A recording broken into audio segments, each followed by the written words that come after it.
नमस्कार। प्रारूप पर आप सभी का स्वागत है। मैं अवनीश। दर्शकों, अब सिर्फ 2 दिन यानी श्री राम लला विराजमान की प्राण प्रतिष्ठा के 2 दिन बाकी रह गया। क्या ही आनंद है। न सिर्फ पूरा देश इस समय राममय है, सोशल मीडिया का कोई भी प्लेटफॉर्म उठा लीजिए, राममय है। हर डीपी पर राम है, हर कवर पिक पे राम है, हर अभिव्यक्ति में राम है, हर रील पे राम है, सड़क पे राम है, गांव पे राम है, जन जन में राम है। वाकई गोस्वामी तुलसीदास जी के उस प्रयास को, उस भगीरथ प्रयास को, जब उन्होंने मर्यादा पुरुषोत्तम भगवान राम को जन जन के घरों में बैठा दिया, उसको अगर फलीभूत होते हुए प्रैक्टिकली अगर देखा जा सकता है तो वो इस समय देखने को मिल रहा है। हमारे साथ व्यालोक जी हैं। आइए सबसे पहले व्यालोक भाई का स्वागत कर लेते हैं। व्यालोक जी, बहुत बहुत स्वागत है। नमस्कार। जय सिया राम। जय जय सभी सिया राम। दर्शकों श्रोताओं को जी व्यालोक भाई, जी। राम ही राम, सड़क पे राम, टीवी पे राम, मन में राम, गांव में राम, मोहल्ले में राम, अयोध्या में राम, अपने मंदिर में राम। कल जब सोशल मीडिया पर होने वाली जो मूर्ति है, प्राण प्रतिष्ठा जिसकी होगी, उसकी पहली छवि बाहर आई और क्रमवार आई। उसको करोड़ों लोगों ने जिया है। पहले ढकी हुई मूर्ति आई, फिर हल्की सी पट्टी लगी मूर्ति आई, फिर उसके बाद उसका अनावरण वाली मूर्ति आई, श्याम वर्ण के और काले पत्थर से बनी हुई मूर्ति। तो सर, कई लोग इस बात से भी चिंतित होंगे कि अरे साहब, सांवले थे लेकिन करिया काहे बना दिया। तो राम जी की जरा कहते ना कि तुलसीदास जी ने, गोस्वामी जी ने वो हिम्मत दे दी है हम करोड़ों सनातनियों को कि राम जी को ऐसे पकड़ के गुल्लू गुल्लू करके खिलाया जा सकता है। ये सनातन की विशेषता है ना। आप मिथिला से आते हैं सर। आज मैं आपको ही कुछ आपकी ही बात सुनाता हूं। मां सीता के नैहर मिथिलावासी जो है ना, राम जी पर जिस ठसक से गरियाते हैं, उसका आनंद ही अलग है। लोग की ये गाली है, बता दो बबुआ लोगवा देत काहे गारी। राम जी से पूछें जनकपुर के नारी, बता दो बबुआ लोगवा देत काहे गारी। दर्शकों, राम जी से जनकपुर की महिलाएं पूछ रही हैं, ए बबुआ जरा बता दीजिए, ए भाई जरा बता दो दूल्हे राजा कि आपको गाली लोग क्यों देते हैं। उसके आगे की 2 लाइनें बस और व्यालोक भाई, कि हम तुझसे पूछी ले ए धनुषधारी। महिलाएं पूछती हैं जनकपुर की कि हम तुझसे पूछी ले ए धनुषधारी, हे कोदंडधारी राम, दूल्हा राजा, हम आपसे पूछते हैं, एक भाई गोर काहे एक काहे कारी। लक्ष्मण जी गोरे हैं और आप इतने काले क्यों हैं। बता दो बबुआ लोगवा देत काहे गारी। तो राम जी इस तरीके से हैं, जन जन में बसे हुए। और एक बात मुझे कल किसी मिथिलावासी हमारी श्रद्धेय एक महिला हैं, उन्होंने बताया कि दरअसल राम जी वाकई में काले थे, श्याम वर्णी भी नहीं थे। वो तो हमारी जनक नंदिनी इतनी गोरी थी कि जब वो बगल में आई तो उनके आभा से वो करिया से थोड़े से श्याम वर्णी हो गए। तो आप सोचिए जरा किस तरीके से राम बसे हुए। और ऐसे में आपका प्यारा,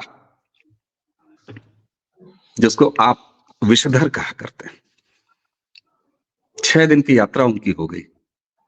और 6 दिन की यात्रा के बाद दौरान जब वो असम पहुंचे तो बड़ा ठंडा और फीका मामला शुरू हुआ मणिपुर से। उनको लगा था कि पता नहीं क्या हो जाएगा। अरुणाचल में कुछ घंटे गए, उसके बाद वो असम आए तो वहां से राहुल गांधी ने एक टोन बदला और उन्होंने कहा हेमंता विश्व शर्मा के ऊपर बहुत ज्यादा वो आक्रमण कर रही है। लेकिन पलट के हेमंता ने जिस एक शब्द से परिभाषित कर दिया इस पूरी राहुल गांधी की न्याय यात्रा को, उन्होंने कहा ये तो मियां यात्रा है। खैर, उसके आगे अगर आप चलिए तो कांग्रेस को क्या सनातन धर्मियों की भावनाओं की अब भी कदर नहीं है, परवाह नहीं है। ये तो साफ दिखाई देता है। कि उन्होंने इस पूरे राममय माहौल में एक पैरेलल यात्रा चला रखी। कोशिश कर रहे हैं नकारात्मक माहौल सृजन करने की और कराने की, और अपने कांग्रेसी इकोसिस्टम के कांग्रेसी कार्यकर्ता, मैं तो नेता भी नहीं कहूंगा, स्वरूपानंद कांग्रेसी कार्यकर्ता के चेले, अभी मुक्तेश्वरानंद कांग्रेसी कार्यकर्ता के जरिए अब हम सनातनियों को, करोड़ों करोड़ों सनातनियों को कांग्रेस बेइज्जत करा रही है। कैसे देखें इसको आप?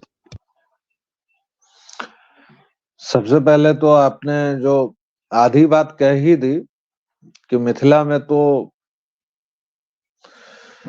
राजा रामचंद्र नहीं है, न ही मर्यादा पुरुषोत्तम है, वह तो पाहुन है। ए पहुना कछु दिन मिथिला में रही न, आप मिथिला में ही रहिए। और यह बात भी कही जाती है कि माता सीता इतनी शुभ्र, इतनी उज्ज्वला थी कि उनकी बगल में जब वह पड़े तो वह छाया जो पड़ी तो वह एकदम काले थे राम, और वह थोड़े श्यामल वर्ण के हो गए। हालांकि राम के वर्ण के विषय में बहुत कुछ कहा गया है, बहुत सारी बातें हैं कि वह नील कमल के समान है। तो वह न तो श्याम है न काले हैं, वह नील कमल की शोभा है उनकी। लेकिन मिथिला में जो देखा जाता है, इतना ही नहीं, मिथिला में यह भी कहा जाता है कि अरे आपको तो खाने पीने का भी शऊर नहीं था, वह तो हमने आपको दिया तो आप कुछ खाने वाने लगे। वही जब लौटते हैं वनवास से, लोकोक्ति है, लोक कथाएं हैं, तो पूछते हैं अपनी सास से कि आपको क्या दें।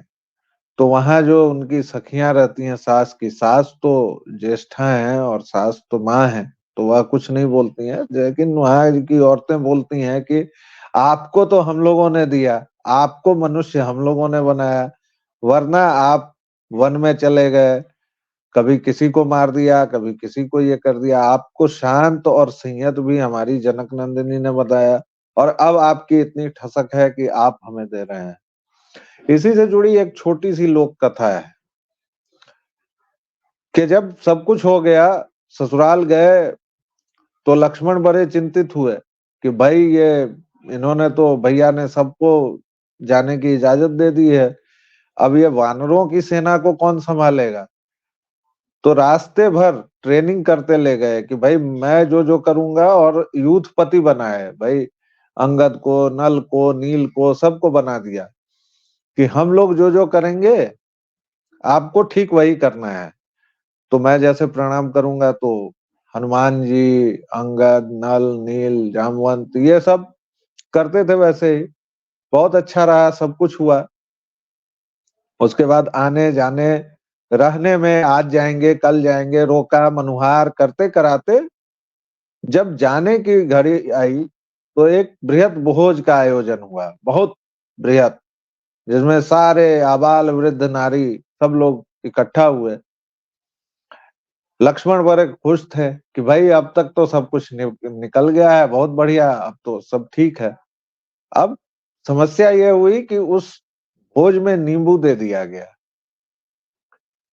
तो जब नींबू दिया गया और उसको निचोड़ा लक्ष्मण ने, वहां तक तो ठीक था, लेकिन उससे जो बीज उछला तो लक्ष्मण ने अपने दूसरे हाथ से उस बीज को पकड़ने की कोशिश की। अब यह देखकर हनुमान जी जो थे, हनुमंत लाल, उन्होंने कहा कि यह कोई नई विधा है जो लक्ष्मण जी ने हमें नहीं सिखाई है। तो वह भी अपनी जगह से उन्होंने बायां हाथ चलाया। इस प्रक्रिया में वह थोड़ा उछल गए, और जब हनुमान जी ने यह किया तो अंगद ने, नल ने, नील ने, तमाम यूथपतियों ने यह शुरू किया।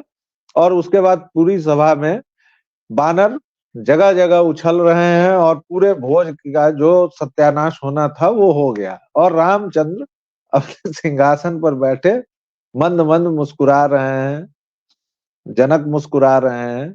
और जो राम अपने सीमित हास्य के लिए जाने जाते हैं, वह तो मर्यादा पुरुषोत्तम है, तो न अति हास्य में है न अति रुदन में है, वह सब कुछ में स्थिर भाव उनका है। उनको एक ही बार कहा गया है कि उन्होंने इतना हास्य किया और उसके बाद पूरी सभा हास्य में हो गई। यह है राम और यह है उनकी लीला और यह है लोक में उनका चित्रण। अब जो आपने इस अविमुक्तेश्वरानंद की बात की, अभी एक कॉलोनियल हैंगओवर से पीड़ित संस्थान है बीबीसी, जिसको लोग सुबह सुबह सुना करते थे 20-30 साल पहले। हालांकि वो तब भी अपना एजेंडा चलाता था, अब भी अपना एजेंडा चलाता है। उसको लगता है कि भारतवासी अभी भी गुलाम है और यूरोपियन बर्बरों ने ही, जो 500 साल से अभी, अगर मैं उसको बहुत कठोर मुहावरे में कहूं तो धोना पोछना सीखे हैं, और 500 वर्षों से जिनकी सभ्यता है, उन्होंने ही हम लोगों को सब कुछ दिया है। उसमें एक इंटरव्यू है इस आदमी का, आप उस इंटरव्यू पर गौर कीजिएगा। उस इंटरव्यू को किसने किया है? लेने वाला जाहिर है एक हिंदू है, लेकिन उसको एडिट किसने किया है, उसको शूट किसने किया है? उनके नाम है शाहनवाज अहमद और केंज उल मुनीर। प्रश्न कैसे हुए होंगे, क्या क्या बातें उसने कही हैं वह, लेकिन सबसे पहले अव्वल तो इसको जो लोग शंकराचार्य कह रहे हैं, मुझे उनकी बुद्धि पर तरस आता है। जो हिंदू द्रोही हैं उनका तो काम है, जैसे चलिए कल अजीत अंजुम उसको कह रहा था, या रवीश कुमार कह रहा था, या पाजामा शेरवानी कहेगी, तो वो समझ में आता है कि ये लोग हिंदू द्रोही। लेकिन कुछ भोले भाले हिंदू जब इसको शंकराचार्य कहते हैं और कहते हैं कि उस पीठ पर यह बैठा हुआ है, उस पीठ को गाली चली जाएगी, उस पीठ को गाली नहीं देनी चाहिए, यह हमारे धर्म का संरक्षक है, तो उन भोले भाले हिंदुओं से मैं 2-3 सवाल पूछना चाहता हूं कि यह जो ठग है, यह जो धूर्त है, यह अविमुक्तेश्वरानंद क्या हिंदू धर्म का संरक्षक है, जो खुद मुकदमेबाजी में लगा हुआ है, जो खुद सुप्रीम कोर्ट में यह मुकदमा चला रहा है कि वह शंकराचार्य है या नहीं, जिसको 4 के 4 शंकराचार्य शंकराचार्य मानते ही नहीं है। और यह जिस पीठ का खुद को बताता है, वह पीठ कब बना, कैसे बना? क्योंकि आदि शंकर ने तो 4 पीठ बनाए थे, उसमें मैंने इस पीठ का नाम नहीं सुना है। आपने सुना हो तो बता दीजिएगा, मुझे करेक्ट कर दीजिएगा। क्या यह अविमुक्तेश्वरानंद धर्म का संरक्षक है, जो चर्बी गोला चांदी के सिंहासन पर तब बैठता था और पालकी से चलता था जब हमारे राम लला उस टेंट में थे, और टेंट का फटा हुआ कपड़ा तक बदलने के लिए हमें सुप्रीम कोर्ट में अर्जी लगानी पड़ती थी? यह हमारे धर्म का संरक्षक है। रामलला को 2 कपड़े मिलते थे और यह रेशमी कपड़ों में लिपटा हुआ, और यह अपनी राजनीति करता था, यह समाजवादी पार्टी के लिए गुंडई करता था। यह हमारे धर्म का संरक्षक है। यह हमारे धर्म का संरक्षक है जो प्रधानमंत्री की जाति देखता है, जिसको वर्ण व्यवस्था के बारे में कुछ नहीं पता है। यह अविमुक्तेश्वरानंद क्या हमारे धर्म का संरक्षक हो सकता है, जो कहता है कि प्रधानमंत्री मोदी निम्न जाति से आते हैं, इसलिए वह नहीं छू सकते हैं? प्रधानमंत्री मोदी की अगर अभी मैं वर्ण व्यवस्था में उनको देखूं, तो उनसे बड़ा ब्राह्मण कौन है, उनसे बड़ा क्षत्रिय कौन है, उनसे बड़ा वैश्य कौन है, और उनसे बड़ा शूद्र कौन है? और यह हमारे धर्म का संरक्षक है। यह हमारे धर्म का संरक्षक है जो मजार पर जाकर सिर झुकाता है। जिस इस्लाम ने करोड़ों हिंदुओं को काटा, जिस इस्लाम ने इस तलवार के बल पर इस पूरे उपमहाद्वीप को धर्मांतरित किया, मतांतरित किया, जो इस्लाम हारे हुए लोगों का मजहब है, उसमें से किसी एक लुटेरे की कब्र पर जाकर यह सिर झुकाता है, और यह हमारे धर्म का संरक्षक है। यह हमारे धर्म का संरक्षक है जो जन जन से विमुख है। क्या आदि शंकर जन जन से विमुख होकर अपने मठ में बैठकर और ज्ञान देते थे क्या? या कि उन्होंने 72 वर्ष की अल्प आयु में पूरे भारतवर्ष को नाप दिया था, पूरब से पश्चिम और उत्तर से दक्षिण? आदिशंकर तो कभी चंवर लेकर नहीं चले चांदी का, न कभी उनके पदत्राण थे, खड़ाऊ भी नहीं पहनते थे, या पहनते होंगे, मुझे नहीं पता। लेकिन आदिशंकर तो जन के बीच थे, शास्त्रार्थ करते थे। उस समय आए थे जब बौद्धों ने आतंक मचा रखा था, और उस आतंक के खिलाफ आदिशंकर खड़े हुए और उन्होंने वैदिक धर्म को, सनातन धर्म को फिर से प्रतिष्ठित किया। कितने श्लोक इसने रचे हैं, कितने मंत्र इसने रचे हैं, कितनी व्याख्याएं इस लुटेरे ने की है, इस ठग ने की है, इस धूर्त ने की है। और क्या यह अविमुक्तेश्वरानंद हमारे धर्म का संरक्षक है, जो इन तीनों महीनों का दरबारी है? वह और कुछ भी हो सकता है अवनीश भाई, कुछ भी हो सकता है। शंकराचार्य की बात जाने दीजिए, वह सनातनी भी नहीं है, वह हिंदू भी नहीं। बिल्कुल।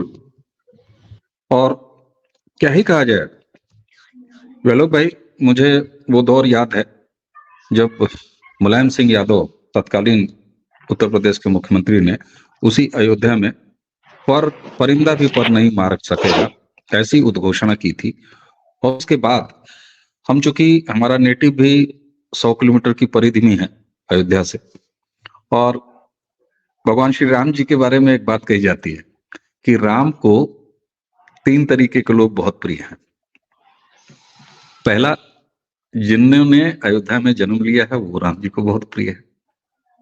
दूसरे, जिन्होंने जन्म कहीं और लिया है लेकिन निवास करते हैं अयोध्या में, वो भी राम जी को प्रिय है।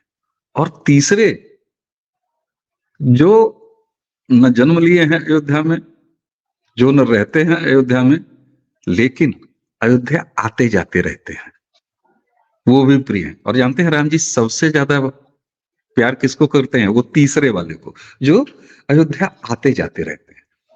कारण ये कि एक बार अयोध्या आते हैं, उसके बाद अपने स्थान को लौट के अयोध्या को वहां जिलाते रहते हैं, महकाते रहते हैं, प्रचारित करते रहते हैं, जीते रहते हैं। तो मैं उस दौर में पता नहीं क्यों भावनाएं वहीं लेके जा रही हैं। और अगर ये कहूं कि इस देश में अगर कोई न्याय जैसी चीज हुई है तो वो इस देश के करोड़ों सनातनियों को न्याय मिला। 22 तारीख को जो कुछ भी अयोध्या में होगा वे लोग भाई, सैकड़ों सालों से सनातन और हम करोड़ों सनातन वंशियों के साथ जो अन्याय हुआ था उसको न्याय मिलने जा रहा है।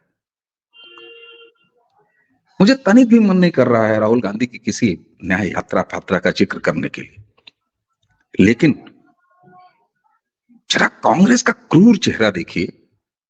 जिस समय पूरे विश्व का सनातनी अयोध्या की तरफ देख रहा है, राममय है, राम में डूबा हुआ है, उस 22 तारीख से ठीक पहले 14 संक्रांति के दिन से ही आदमी सड़क पर निकलता है और न्याय यात्रा की बात करता है। लेकिन कांग्रेस ने और उसके इकोसिस्टम ने सनातनियों और हिंदुओं के मुंह पर इतने तमाचे मारने के बावजूद भी, राजनीतिक नफा नुकसान की बिना परवाह किए भी, अब अगर एक व्यक्ति को ड्यूटी पर लगाया है हम सनातनियों को बेइज्जत करने के लिए, तो वो है अविमुक्तेश्वरानंद। आपने ध्यान दिया होगा, अब कोई कांग्रेस या बाकी पार्टी का कोई भी मुस्लिम नेता नकारात्मक नहीं बोल रहा है। पिछले कुछ दिनों से अचानक शांति है। स्वामी प्रसाद मौर्य जैसा नेवला व्यक्ति, वह भी इस समय खामोश है। आपके बिहार से ताल्लुक रखने वाले वो तमाम एलिमेंट इस समय चुप हैं। इस समय जहर कौन उगल रहा है?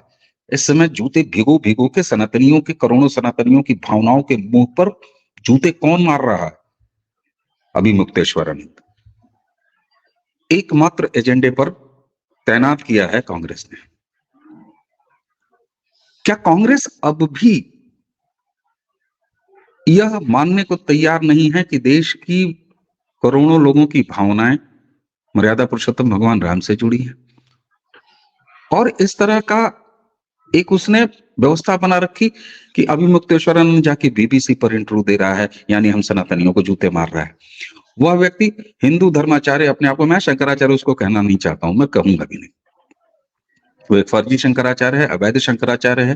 कोर्ट में उसका मुकदमा है जहां उसको खुद साबित करना है कि वो शंकराचार्य है भी कि नहीं है, फर्जी ही सही, वह सनातनी भी नहीं है।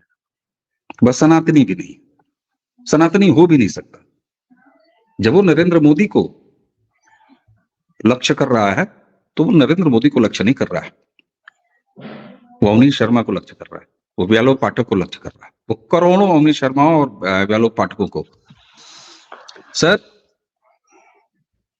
क्या अब भी हम पहचान नहीं पा रहे हैं? और ये बात मैं तब कह रहा हूं जब आपने ये कहा, और बिल्कुल सही कहा, कि कुछ भोले भाले हिंदू भी हैं जो कह रहे हैं अरे रे रे रे रे रे रे रे। जब इतना साफ है, स्वरूपानंद का वो चेला अभिमुक्तेश्वरानंद अब भी बाज नहीं आ रहा है। हालांकि इस बीच में ये सकारात्मक भी है कि अधिसंख्य के लोग उसको भाव नहीं दे रहे हैं, और शायद यही है कि उसका विश्वमन और बढ़ता जा रहा है। कैसे देखते हैं आप कांग्रेस के इस क्रूर बर्ताव को, जहां एक गेरुआधारी के जरिए वो करोड़ों सनातनियों को आज भी अपमानित कर रही, आज भी? कांग्रेस का हमेशा से उसको पता है कि सनातनी क्या सोचते हैं, और यह राष्ट्र सनातनी है और सनातन इसके कण कण में है। आपने पूछा कि कांग्रेस को क्या अभी भी नहीं पता है? उसको खूब पता है, और उसको अपने जन्म से पता है। उसका संस्थापक कौन था? एक ईसाई। और जितने भी अब्राहमिक मत होते हैं, जो पॉलिटिकल थॉट्स हैं अब्राहमिक, 3 पॉलिटिकल थॉट्स जिन्हें मैं कहता हूं, ईसाइयत हो, मोहम्मदवाद हो या फिर मार्क्सवाद हो, ये क्या करते हैं? ये लोगों को मतांतरित करते हैं या फिर खूंरेजी करते हैं।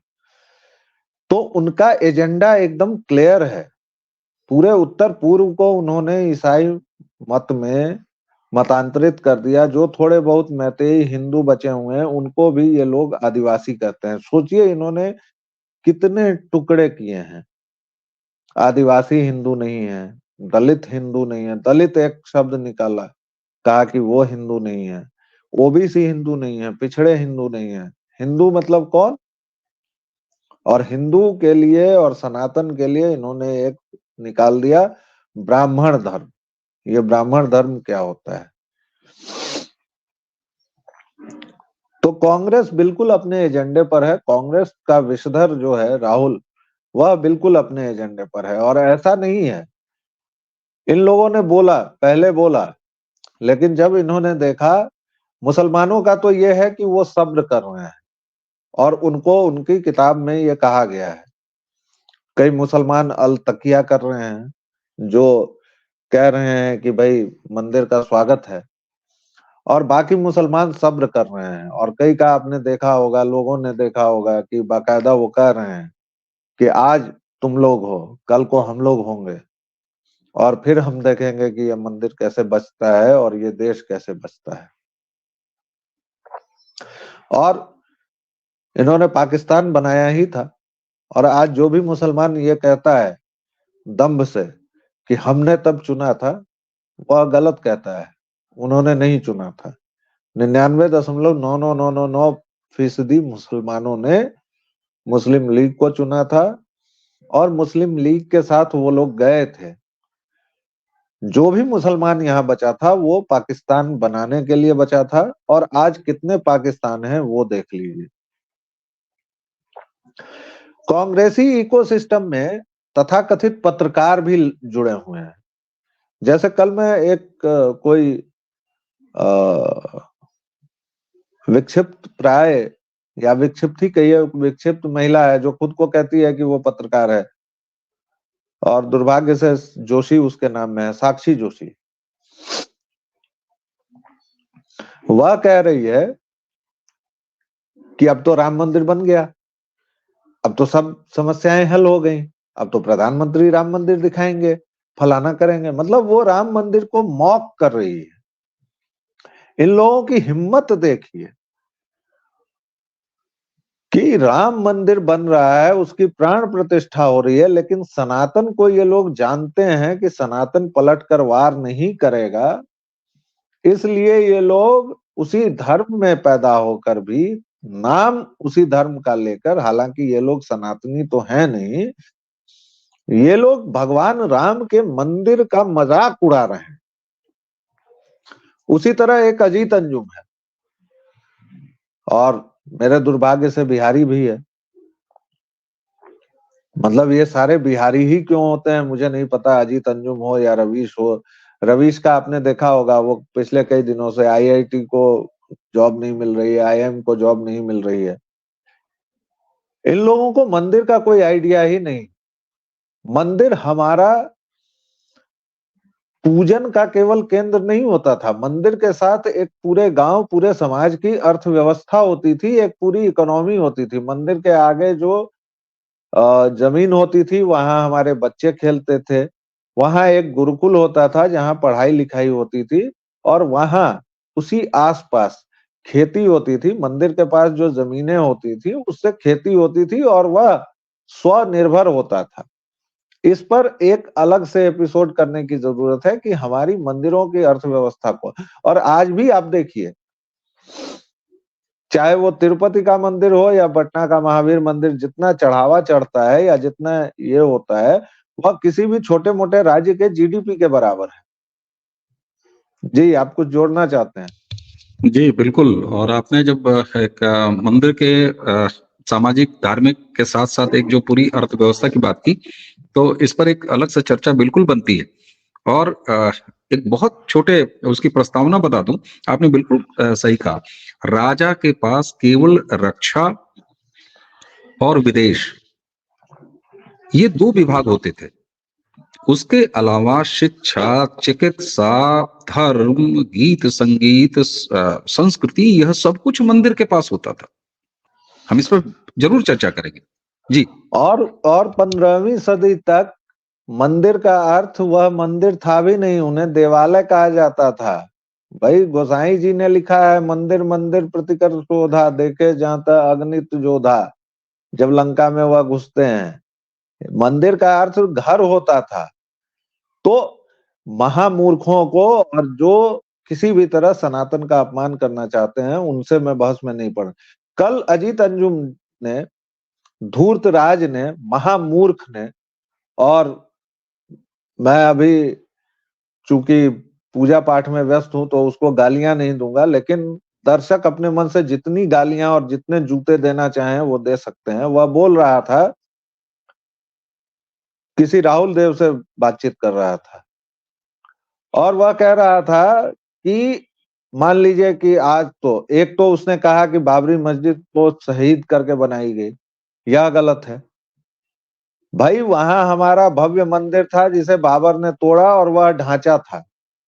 उसके अलावा मुसलमानों के हिसाब से वहां जिस जगह 40 दिन या कुछ दिन उनका एक पीरियड है, उस दिन अगर उतने दिन नमाज नहीं हो तो वह ढांचा ढांचा रहता है, मस्जिद नहीं होता है। इसको केवल मुसलमानों ने अपनी नाक का सवाल बनाया। उसके अंदर से जो 13 पिलर निकले, जो मूर्तियां निकली, वह क्या अजीत अंजुम के बाप की थी? और के मोहम्मद ने जो सारे एविडेंस दिए, उसके बाद 20 गल्पकारों ने, उनको लोग इतिहासकार कहते हैं, 20 गल्पकारों ने जो झूठ बोला और उसके बाद उस पर माफी भी नहीं मांगी, उसी को अजीत अंजुम परोस रहा है। और जानते हैं वो क्या कह रहा है? वह कहता है कि ऐसे तो बहुत चीजें निकल जाएंगी, लोग ज्ञानवापी में खोजने लगेंगे, ईदगाह में खोजने लगेंगे, कुतुब मीनार को कहेंगे कि वह मंदिर है। ये सचमुच संपादक था क्या कभी?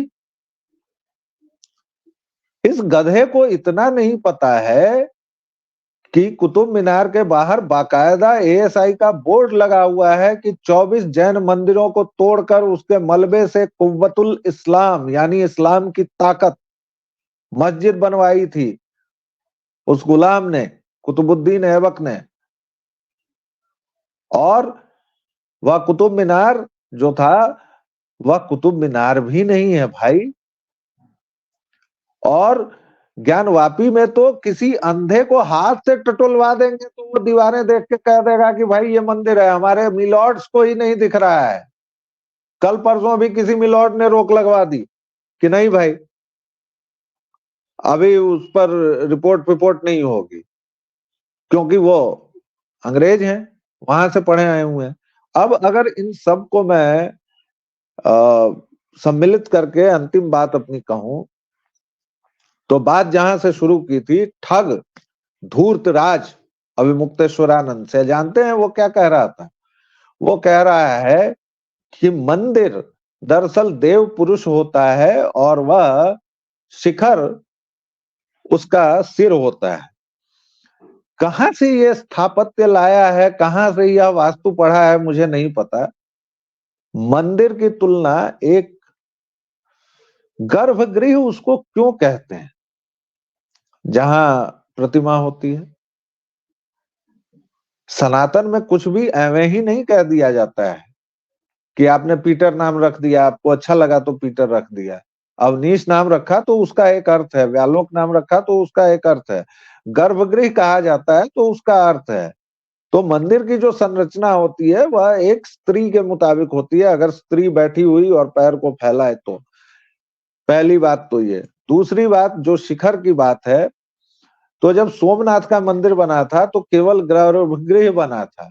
ऐसे कितने मंदिर हैं पूरे देश में जो 30 वर्ष से 40 वर्ष से बने चले जा रहे हैं और उनमें पूजा भी हो रही है। वो तमिलनाडु में भी हैं, उड़ीसा में भी हैं और वो बिहार में भी हैं।